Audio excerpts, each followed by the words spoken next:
खै भैया के लिएर आएको छौ देखाऊ त। यो तपाईको रक्तचन्दन हो। यसले तपाईको सेक्स फेक्स गर्ने बेला पावर दिन्छ।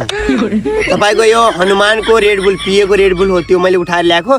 यसले तपाईको घर शान्ति, घरमा केही झै झगडा भयो भने यसले काम गर्छ।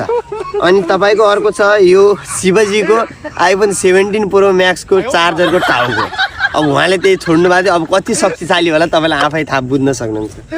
अब तपाईँको अब गणेशजीको निप्पल। अब उहाँमा शक्ति यहीँ छ, आदिसम्म शक्ति छ। यसले कति काम गर्छ तपाईँलाई थाहै होला। अब तपाईँको अर्को छ यो बर्मा।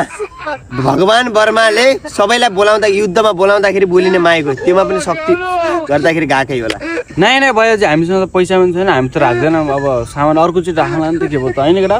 यस्ता कभर चिज राखेर नि के काम यार। ठिक छ भैयाजी, तपाईँलाई अब यस्तो म एकदमै तपाईँको ठग जस्तो लागिरहेछ भनेपछि ठिक छ। म भोलि यही अगल बगलमा हिँडिरहने व्यापारी गर्ने मान्छे हो। म इन्सानियतको रूपले तपाईँलाई म झुट बोल्दैन। भोलि तपाईँको घरमा सुख शान्ति छैन भनेपछि, सुख शान्तिले घरमा दिएन भनेपछि तपाईँ मलाई यही अगल बगलमा हिँडिरहन्छु। गर्दैन दबोज्नु होला मलाई, बुझ्नुभयो नि। तर म कहिले ठगेर खाँदैन, झुट बोलेर हिँड्दैन।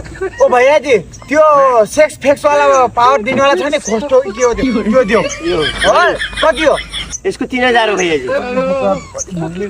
ठिक छ। यो कतिखेर खाने हो? यो सुन्नुभन्दा अगाडि चियामा डुबाएर खाने बिस्किट जसरी। मलाई पनि त्यो हनुमानको गदा दिनुहोस्। गदा कति पर्छ भैया? कति पर्छ त्यसलाई? 2000। 2000 लानुहोस्।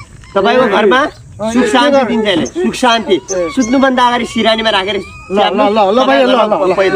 भैयाजी अब सबै लगे के अरे मलाई पनि चार्जर ल्याउनु चाहिँ आइफोनको। चार्जर नभन्नुहोस् न, तपाईँ शिवजीको 17 प्रो म्याक्सको चार्जरको टाउको भन्नुहोस्। तपाईँ लगाउनु, सुन्नुभन्दा अगाडि पलकमा घुसाउनुहोस्। तपाईँको घरमा रातभरि सुख शान्ति हुन्छ। लिनुहोस्। कति भयो भैयाजी? 3000 मात्र लिनुहोस्।